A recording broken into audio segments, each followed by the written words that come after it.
ಹಾಸನದ MLC doctor Suraj Revanna ಹುಟ್ಟುಹಬ್ಬದ ಪ್ರಯುಕ್ತ ಚನ್ನರಾಯಪಟ್ಟಣದ ಮಾಧ್ಯಮಿಕ ಶಾಲಾ ಆವರಣದಲ್ಲಿ ರಾಷ್ಟ್ರ ಮಟ್ಟದ ಪ್ರೊ ಕಬಡ್ಡಿ ಪಂದ್ಯಾವಳಿ ಏರ್ಪಡಿಸಿದ್ದು, ಸಾವಿರಾರು ಮಂದಿ ಕ್ರೀಡಾಸಕ್ತರು ಆಗಮಿಸಿ ಕಬಡ್ಡಿ ಪಂದ್ಯಾವಳಿ ವೀಕ್ಷಿಸಿದರು.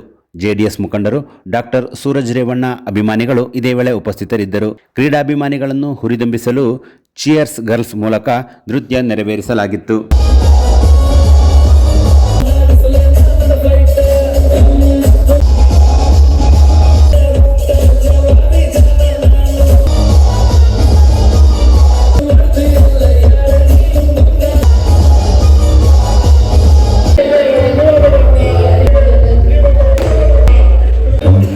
ಮಂಡ್ಯ ಮೂಲದ ಪ್ರತಿನಿಧಿಸ್ತಾ ಇದ್ದಾರೆ. ರಾಜ್ಯ ಮಟ್ಟದಲ್ಲಿ ರಾಷ್ಟ್ರದಲ್ಲಿ ಮಂಡ್ಯ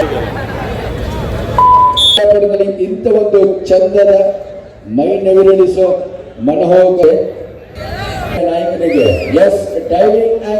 ನಿಮಿಷಗಳ ನುರಿತ ಅಲ್ಲಿ ಸಂಪೂರ್ಣ ಹೊಣೆ ತಿರುಗುತ್ತಾರೆ.